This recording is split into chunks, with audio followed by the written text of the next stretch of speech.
बाबत खुद को अपनी श्रद्धा सुमन सत्संग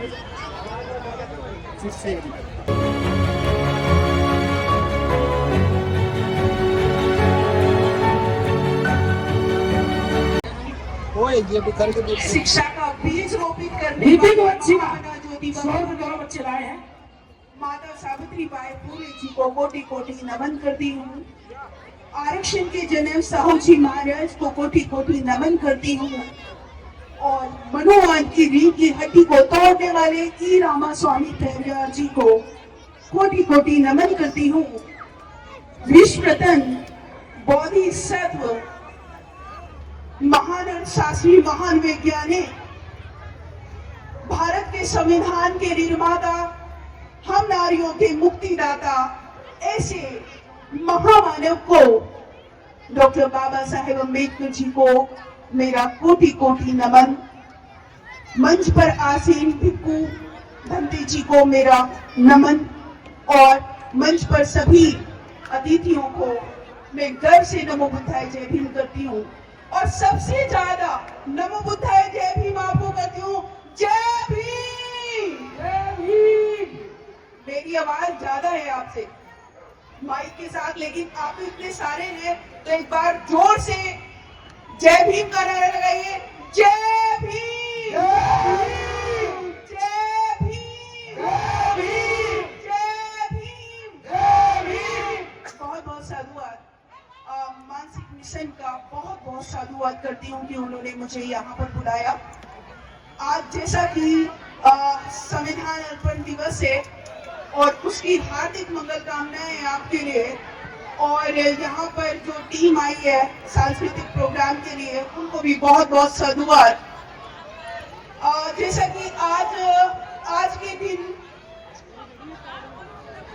26 नवंबर 1949 को डॉक्टर बाबा साहेब अम्बेडकर जी ने संविधान सभा में अपना संविधान सौंपा, लेकिन इसको जो लागू किया वो 26 जनवरी 1950 में किया। और ये संविधान वो संविधान है जिसने हमको राजाओं की जैसी जिंदगी दी, रानियों की जैसी जिंदगी दी। ऐसा संविधान है हमारा। और संविधान जब लागू हो रहा था तो उससे एक दिन पहले बाबा साहेब जी अपने 26 अलीपुर रोड पर यानी कि 25 जनवरी 1950 में बाबा साहेब अपने 26 अलीपुर रोड में अपने घर में वायलिन बजा रहे थे और बहुत खुश थे। तो नानक चंद्र रत्तू जी ये देख रहे थे साइड से और सारे लोग देख रहे थे, उनके जो घर में नौकर चाकर थे वो देख रहे थे कि ऐसा आज क्या हो गया जो बाबा साहेब इतना खुश है। बाबा साहेब को देखकर सबके दिल में अलग सी खुशी थी कि आज बहुत दिन के बाद हमने बाबा साहेब को इतना खुश देखा। तो जब आधा घंटा हो गया उसके बाद नानक चंद्र रत्तू जी गए और उन्होंने पूछा बाबा साहेब आज ऐसा क्या हो गया जो आप इतना खुश हैं। अगर आप शांत हो जाएंगे तो मैं बोल पाऊंगी, अदरवाइज नहीं बोल पाऊंगी मैं। शांत हो जाइए प्लीज।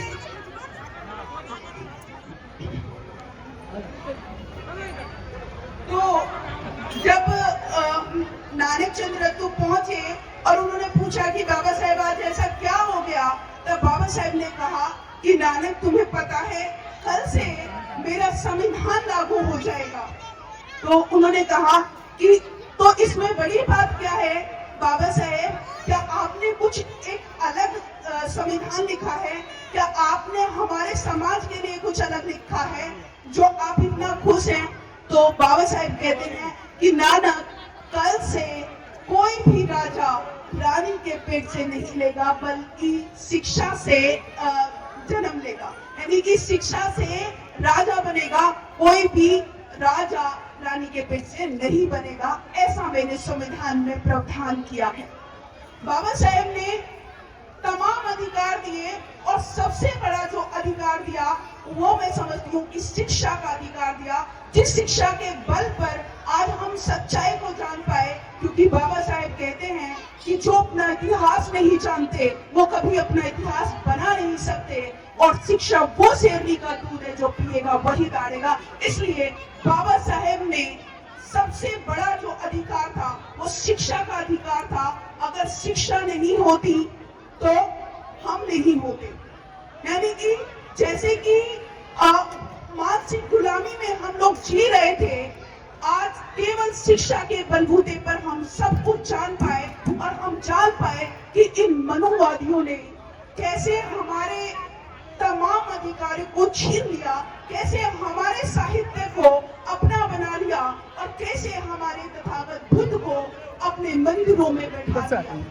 अगर हम नहीं जान पाते तो ऐसी ही हम गुलामी में शिकार रहते, जो हजारों सालों की गुलामी हमको झेलने को मिली, जानवरों के जैसा हमको जीवन जीने को मिला, और हमको खाने के लिए मरे हुए जानवरों का मांस और छोड़कर गंदा पानी पीना पड़ा। किस गुलामी से? क्योंकि हम अनपढ़ थे, अशिक्षित थे। हम केवल शिक्षा के बलबूते आगे बढ़ पाए, और बाबा साहेब ने ये शिक्षा का जो अधिकार है वो अपने आर्टिकल नंबर 19A में और 46 में दिया है। आप जानते हैं कि हमारे मौलिक अधिकारों ने हमको रानियों की जैसा बनाया, और हम पढ़ते नहीं है। हमें लगता है कि हम जय भीम बोल गए और हम अम्बेडकर अनुयायी हो गए।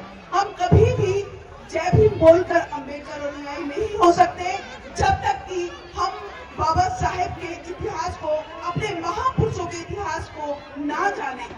क्योंकि बाबा साहेब ने जो हमारे लिए आंदोलन किए वो सोचने वाली बात है कि हमको साफ पीने का पानी पीने का वो नहीं था अधिकार, और आज हम बिस्लरी का पानी पीते हैं। हमको गाड़ी बंगलों में घूमने का अधिकार बाबा साहेब के संविधान से मिला। हमको महलों में रहने का अधिकार बाबा साहेब के संविधान ने दिया।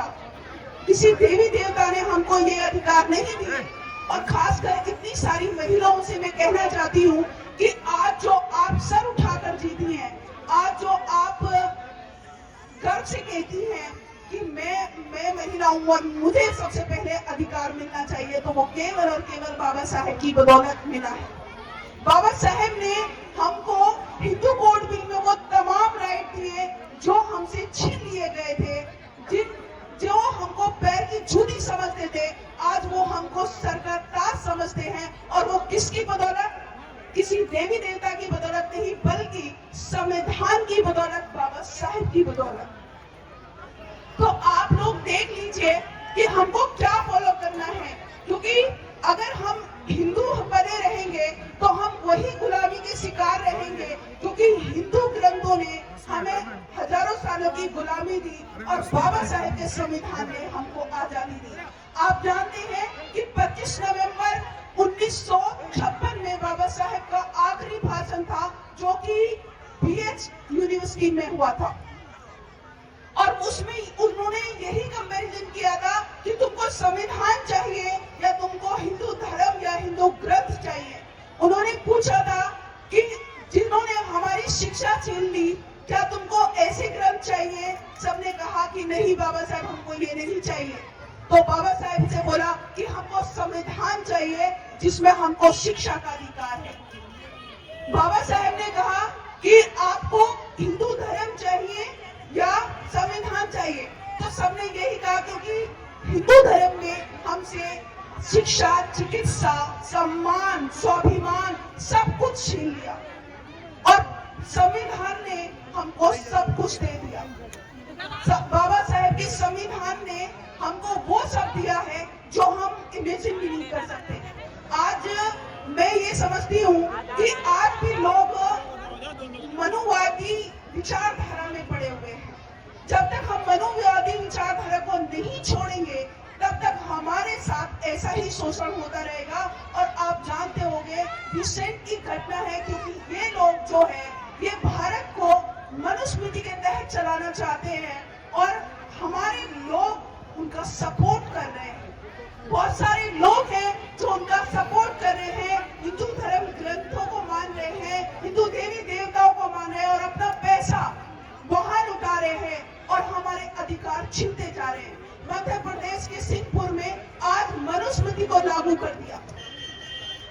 हमको ये सोचना पड़ेगा कि मनुस्मृति ने हमारे तमाम अधिकारों को छीना था, तो हम बाबा साहब ने 25 दिसंबर 1927 को इस काले कानून को आग लगाई थी।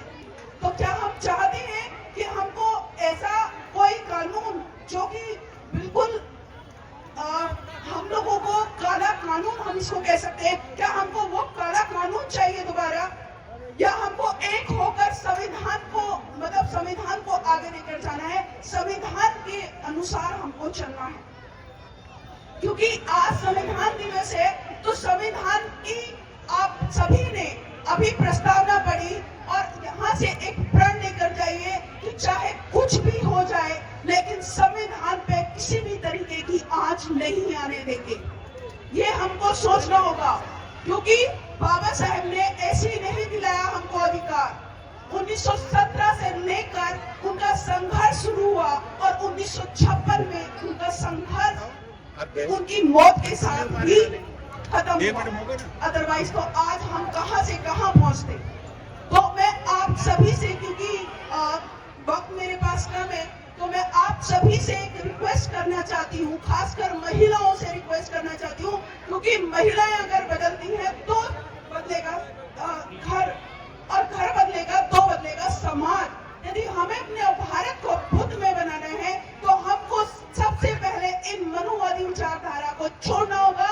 हमको वो देवी देवता जो काल्पनिक है उनको छोड़ना होगा, क्योंकि देवी देवता हम उनको कहते हैं जो देने वाले होते हैं, जो लेने वाले होते हैं उनको हम देवी देवता नहीं कहते। तो हमारे सबसे बड़े भगवान जो है, हमारे सबसे बड़े जो देने वाले हैं वो हमारे महापुरुष हैं, और हमको अपने महापुरुषों को मानना होगा। यदि आप चाहते हो कि आपके बच्चों का फ्यूचर सिक्योर रहे, यदि आप चाहते हो कि आपके बच्चों का फ्यूचर सिक्योर रहे, उनको कोई गुलामी न सहनी पड़े, तो सबसे पहले आपको वो मनुवादी विचारधारा, वो हिंदूवादी विचारधारा को छोड़कर जाना पड़ेगा, तभी आप अपने परिवार को सक्षम बना पाएंगे। तो इसी के साथ मैं अपनी वाणी को विराम करूंगी और 4 लाइन बोलकर बात को खत्म करूंगी कि बाबा साहेब, ये जो बाबा साहेब आपके मतलब बाबा साहेब से बड़ा कोई भगवान नहीं, और बाबा साहेब के संविधान से जो हमको मिला है वही हमारा सबसे बड़ा अधिकार है, वही हमको बचा कर चलना है। उसी के तहत हमारे जीवन सुख में बीतेगा, उसी के तहत संविधान के अनुसार ही हमें अपनी जिंदगी में बहुत कुछ करने को मिलेगा। तो आपसे सभी से निवेदन करती हूँ कि बाबा साहेब की विचारधारा को अपना लीजिए, क्योंकि बाबा साहेब ने हमारे लिए सब कुछ गवाया, अपने 4 बच्चों को हमारे लिए गवाया, अपनी वाइफ को हमारे लिए गवाया। इसलिए उनकी जो संघर्ष है, उनका जो आंदोलन है, उनकी जो कुर्बानी है, उसको ऐसे ही न बेकार जाने दे। बाबा साहेब के मिशन को आगे लेकर चले। सभी को इसी बात के साथ अपनी बातों को विराम करूंगी और आप सभी को नमो बुद्धाय, जय भीम करती हूँ। जय भीम, जय भीम। हमारे channel constitution like, share, subscribe देखना मत भूलिएगा। जय भीम, जय भारत, जय संविधान। नमो बुद्धाय। धन्यवाद। चैनल आर्थिक समस्या से गुजर रहा है।